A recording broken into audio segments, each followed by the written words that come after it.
आज एकादशी है, याद है ना? माँ ने फोन पे धीमे से कहा। हाँ माँ, याद है मुझे। एकादशी कैसे भूलूंगी, पितृपक्ष की एकादशी। जानती है, आज मैंने तेरी बड़ी माँ की पसंद का सारा खाना बनाया।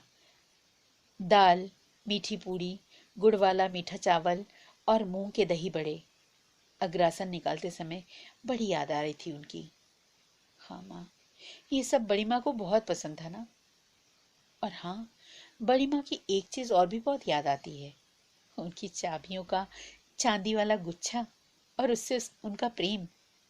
हाँ, और जैसे इस गुच्छे में उनके पास हर मुश्किलों की चाबी होती थी। यही तो कहती थी ना तुम उनसे। हाँ, फिर वो कहती, मेरा वश चले तो सच में मैं भगवान से ऐसी चाबी मांग लाऊं। सभी के लिए सोचती थी वो, हर समय, रात दिन। और तुम तो चहेती थी उनकी। अच्छा माँ, रखती हूँ, कुछ काम है, फिर बात करूंगी, कहकर मैंने फोन रख दिया। गला भराया, आगे शायद मैं बोल भी ना पाती। कमरे में आई तो देखा मेरी विनीता अपनी किताबें खुली छोड़कर कहीं चली गई। लैम्प चल रहा है। विनीता, विनी, कितनी बार कहा किताबें खुली छोड़कर मत जाया करो, वरना भूत पढ़ लेंगे, कहते हुए विनी वापस आ गई और हम दोनों हंस पड़े। विनीता वापस पढ़ाई में लग गई और मैं पलंग पर तकिए के सहारे पीठ टिकाए बैठ गई और खो गई यादों में। बड़ी माँ, बड़ी माँ, यही कहकर तो हमें डराती थी, और जब हम डर से जल्दी से किताबें बंद करते तो हंस पड़ती। बड़ी माँ, एक संपूर्ण व्यक्तित्व, बुजुर्गों की चहेती बहू, हम उम्र वालियों के लिए एक सच्ची सहेली, और हम बच्चों के लिए। मुझे याद है, छुट्टियों में सारे मोहल्ले के बच्चे और उनके बीच बड़ी माँ खुद बच्ची बन जाती। साफ कलफ लगी चौड़े बॉर्डर वाली हल्के रंग की साड़ी, जिसे वो धोती कहती थी। सुबह नहाकर वो जो धोती पहनती, रात तक घर में, पड़ोस में, बाजार में, हर जगह हर काम फुर्ती से करती रहने वाली बड़ी माँ जब सोने के लिए बिस्तर पर आती तो लगता शायद अभी 2-4 घंटे पहले ही उन्होंने इसे पहना। ये था उनका सलीका, जो कहीं न कहीं प्रभाव जरूर छोड़ता था उन लोगों पे जो उनके साथ रहते थे।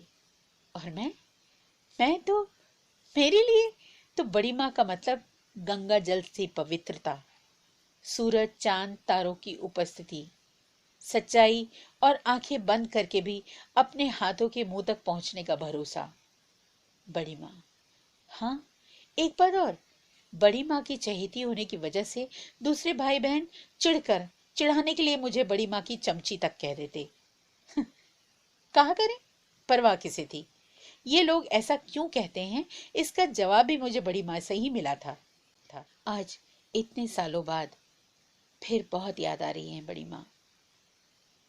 खिड़की के बाहर नजर गई, पेड़ों की पत्तियां हिल रही थी। बाहर बहुत अच्छी हवा चल रही थी। बड़ी माँ को भी ये मौसम बहुत अच्छा लगता। प्रकृति से बड़ा प्रेम था।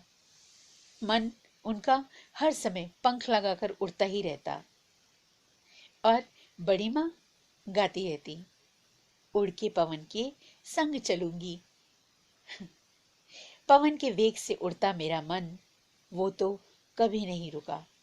लंबी लंबी छलांगे लगाता, वो भी तो दिनों महीनों सालों को पीछे छोड़ता। जा पहुंचा वहां जहां बचपन की यादों के ढेरों मोती बिखरे पड़े थे।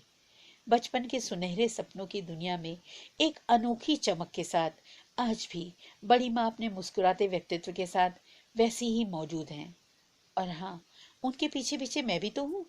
दो चोटियां आगे पीछे झुलाती, फ्रॉक की बेल्ट पीछे की जगह आगे बांधे, बड़ी माँ की परछाई पर कदम दर कदम रखती मैं यानी बड़ी माँ की दुलारी।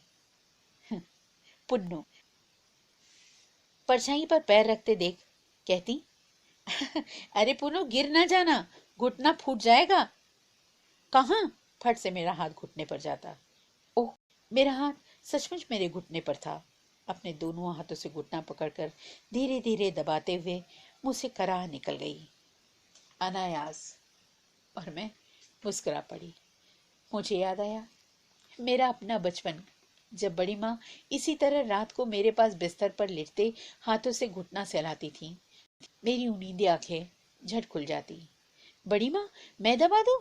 अरे नहीं रे, तेरे दबाने से थमने वाला दर्द नहीं है ये। नहीं? क्यों नहीं है? मैं उठ बैठती, अपने नन्हे नन्हे हाथों से उनका घुटना सहलाते बोलती, अरे बेटा, तेरी बड़ी माँ बूढ़ी हो गई है ना, इसलिए। क्यों? कैसे बूढ़ी हो गई? बूढ़े लोगों के बाल तो सफेद होते हैं, आपके तो सब काले हैं। तेरी बड़ी माँ काले बालों वाली बूढ़ी है।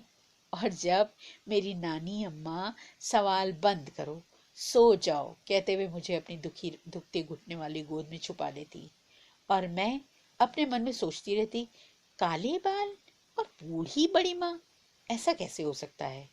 ये सवाल अक्सर मेरे मन में तब उठता, पर धीरे धीरे जब अपनी दुनिया में रंग बिखरने लगे, सवाल दिलो दिमाग के किसी गहरे कोने में समाते चले गए। और आज मेरी अपनी कराह उस सवाल का जवाब बनकर सामने आ खड़ी हुई। क्या हुआ मम्मा? विनीता ने अपनी कुर्सी मेरी ओर घुमाते हुए कहा। कुछ नहीं है, घुटनों में बड़ी टीस उठ रही है। पर आप तो हंस रही हैं। हाँ बेटा, कभी कभी कुछ टीसें ऐसी होती हैं जो यादों की मुस्कुराहट बनकर सामने आ खड़ी होती हैं। टीस और मुस्कुराहट? आप ही क्या कह रही हैं मम्मा? मैंने बुदबुदाते हुए कहा था। हाँ, जैसे काले बालों वाला बुढ़ापा। क्या? क्या? क्या कहा आपने? कुछ नहीं, तो भी नहीं समझेगी। क्यों नहीं समझूंगी मैं? क्योंकि कुछ सवालों का जवाब पाने के लिए पहले खुद सवाल बनना पड़ता है। मतलब मेरा सर, तू अपनी पढ़ाई कर, हाँ मुझे सोने दे, और अपना टेबल लैंप का शेड थोड़ा घुमा ले, रोशनी चुभ रही है। विनीता को तो मैंने चुप करा दिया, पर उसके सवाल पर सवाल करने का अंदाज मुझे फिर बचपन की ओर खींच ले गया, जहां कभी ना खत्म होने वाले सवाल थे जो बड़ी माँ के हर जवाब से निकलकर मेरे सामने आ खड़े होते। बड़ी माँ, रात में तारे क्यों नहीं दिखते? क्योंकि रात में सूरज की किरणें अपनी ड्यूटी पूरी करके घर चली जाती हैं, जैसे बाबूजी शाम को घर आ जाते हैं वैसे ही। हाँ। अच्छा, तो जैसे पड़ोस वाले चाचा जी शाम को ऑफिस जाते हैं, सवेरे आते हैं, वैसी ही नाइट ड्यूटी सूरज अपनी किरणों से क्यों नहीं करवा देता, ताकि थोड़ा उजाला रात में भी हो जाए? क्योंकि सूरज की सारी किरणें रात किसी और दुनिया में उजाला फैलाने जाती हैं। तो सूरज और किरणों को नौकरी पर क्यों नहीं रख लेता, ताकि मेरी गुड़िया रानी को रात में भी स्कूल न जाना पड़े? दिन में दो दो बार स्कूल जाने के भय से मैं चुप हो जाती और जल्दी से आंखें भींच लेती। बड़ी माँ भी मुझे सोया जानकर चाबियों का गुच्छा उठाती कमरे से निकल जाती। मैं फट से उठकर बैठ जाती। अब बड़ी माँ जाएंगी बाहर, गेट पर ताला बंद करेंगी, फिर वापस आकर लोहे के सिकचों वाला दरवाजा घर से खिसकाकर उसमें ताला डालेंगी, फिर होगा बड़ा दरवाजा बंद। पहले उसकी कुंडी, फिर खिड़की लकड़ी का बेड़ा लगेगा, फिर स्टोर खोलकर बत्ती जलाकर चारों ओर नजरें दौड़ाकर वापस बत्ती बंद करके ताला डाल के रघुवीर काका को आवाज देंगी, रघु, आंगन वाली नाली पर पत्थर रख दो वरना चूहे आ जाएंगे। और फिर छन छन चाबियों का गुच्छा खनकाती बड़ी माँ वापस कमरे की ओर बढ़ाती। मैं वापस जल्दी से लेटकर आंखें भींच लेती। अब बड़ी माँ कमरे के दरवाजे पर, अब अलमारी के बगल में, मेज की दराज में गुच्छा रख कर पलंग की ओर बढ़ती माँ के एक एक पग बंद आंखों से भी मैं देख लेती, और मेरी जरूरत से ज्यादा भिजी आंखें देखकर वो तुरंत जान जाती कि मैं अभी जाग रही हूँ, और फिर उनके हाथ मुझे गुदगुदी करने के लिए बढ़ते और मैं उछल कर बैठ जाती। अच्छा, शैतान अभी जाग रही है, सो जा, तभी तो परी आएगी सपनों में। और मैं शुरू हो जाती। बड़ी माँ, परी सपनों में क्यों आती है? जो बच्चे अच्छे होते हैं ना, परी खुशियां बांटने आती है। बड़ी माँ, क्या परी हर छोटे बच्चों की खुशियां देती है? हाँ। तो रूमा के पास अच्छे कपड़े, अच्छा खाना, अच्छा सा बस्ता क्यों नहीं है? क्योंकि रूमा के बाबूजी की बुरी आदतों ने परी का रास्ता रोक के रखा है। पर बड़ी माँ, परी को तो रूमा के सपनों में आना है, उनके बाबूजी से क्या मतलब? बड़ी माँ गहरी सांस भरते कहती, हर माँ बाप का सपना ही उनके बच्चों की आंखों में साकार होता है। पर अगर माँ बाप की आंखें सपना ही ना देखें तो बच्चा क्या करे? मतलब कि अब तू सो जा, वरना देख, परी मेरी आंखों में दस्तक दे रही है, उसे तेरी आंखों में पहुंचना है ना। चल, मैं लोरी सुनाती हूँ, तू सो जा। बड़ी माँ कितनी होशियारी से मुझे रूमा और उसके अनदेखे सपनों की दुनिया से बाहर ले आती। इसका एहसास जैसे जैसे मुझे होता गया, मैं बड़ी माँ के और करीब होती गई, उनमें लीन होती गई। बड़ी माँ, जरा कढ़ाई की ये टांके और फिर से बता दीजिए ना। बड़ी माँ, वो रसगुल्ले की चाशनी कितने तार की बनेगी? बड़ी माँ, मेरे बालों में मेहंदी लगा दीजिए। इस तरह के न जाने कितनी समस्याओं का निराकरण मेरी समझ में सिर्फ बड़ी माँ के पास थे। वाकई बड़ी माँ थी भी हर क्षेत्र में पारंगत, प्रवीण। मैं ही नहीं, सारा आस पड़ोस, रिश्तेदार सभी इस बात के कायल थे। उनका सारा समय दूसरों के लिए ही तो था। तभी तो जब सीढ़ियों से लड़खड़ा कर गिरती बड़ी माँ हाथ के सहारे से खुद को बचाया तो कलाई की हड्डी टूट गई और पूरे मोहल्ले में कोहराम मच गया। 2 घंटे बाद प्लास्टर बंधे हाथ को गले से लटकाए बड़ी माँ मुझसे पड़ोस की शर्माइन आंटी के पोते के लिए काजल बनवा रही थी। बड़ी माँ, आपका दिल कितना बड़ा है। क्यों? क्योंकि इस दिल में लगता है सारी दुनिया के लिए जगह है। संभालिए इसे, वरना दिल बड़ा होने की बीमारी लग जाएगी। कहते हैं दिन भर में एक बार जबान पे सरस्वती का वास होता है, इसलिए मजाक में भी किसी से कुछ गलत नहीं बोलना चाहिए। बड़ी माँ को भी दिल की बीमारी लग गई। मेरी शादी में मेरी विदाई के बाद ही दूसरे ही दिन उन्होंने इस दुनिया से विदाई ले ली। घर में कोहराम मच गया। ससुराल की डेहरी लांग कर वापस पग फेरना, वो भी ऐसे समय में, ससुराल की रस्मों के खिलाफ था।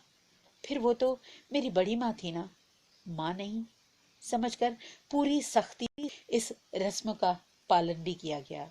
और मैं, शायद मैंने भी तो नहीं चाहा था बड़ी माँ का निर्विकार रूप देखना। और फिर बड़ी माँ के जिस रूप को मैंने अपने मन में बसाया था, वो तो आजीवन वैसा ही रहेगा ना। आज इतने सालों बाद भी बड़ी माँ मेरे मन में वैसी की वैसी ही हैं, जैसे बचपन में थी।